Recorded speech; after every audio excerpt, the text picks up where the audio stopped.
तर आदित्य ठाकरे नैतिकता म्हणून राजीनामा देणार का? संजय गायकवाड यांनी हा सवाल उपस्थित केलाय। दिशा सालियान मृत्यू प्रकरणावरून संजय गायकवाड यांचा हा सवाल। आदित्य ठाकरे यांचा थेट संबंध सतीश सालियान यांचा हा आरोप असल्याचं गायकवाड म्हणाले। अध्यक्ष महोदय, दिशा सालियानचे वडील सतीश सालियान व दिशाची आई या दोघांनी काल पोलीस आयुक्तांची भेट घेऊन दिशा सालियानच्या खुनामध्ये विधानसभा सदस्य आदित्य ठाकरे यांचा थेट सहभाग असल्याची तक्रार दिली व आरोप केला। अध्यक्ष महोदय, संतोष देशमुखांच्या हत्येनंतर त्यांच्या हत्येमध्ये मंत्री धनंजय मुंडे यांचा हात असल्याचा संशय व्यक्त केला गेला। त्यावरून धनंजय मुंडे यांनी आपल्या पदाचा राजीनामा द्यावा लागला।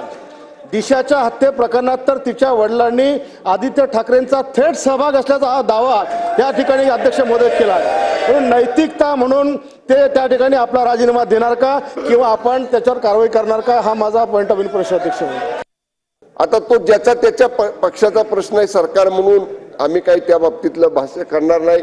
त्या नैतिकतेचा आधार घेऊन ज्यांना द्यायचा असेल ते राजीनामा देतील। स्वच्छ निघाले बाहेर चौकशीतनं तर पुन्हा येतील। जी SIT या प्रकरणाची चौकशी करते आहे किंवा माननीय न्यायालयाने जर सरकारला विचारलं तर ज्या बाबी त्यांच्या परिवारानं, परिवार म्हणण्यापेक्षा थेट वडिलांनी ज्या बाबी रेकॉर्डवर आणलेल्या आहेत त्या सगळ्या SIT चौकशीमध्ये आणि न्यायालयाच्या समोर निदर्शनाला आणून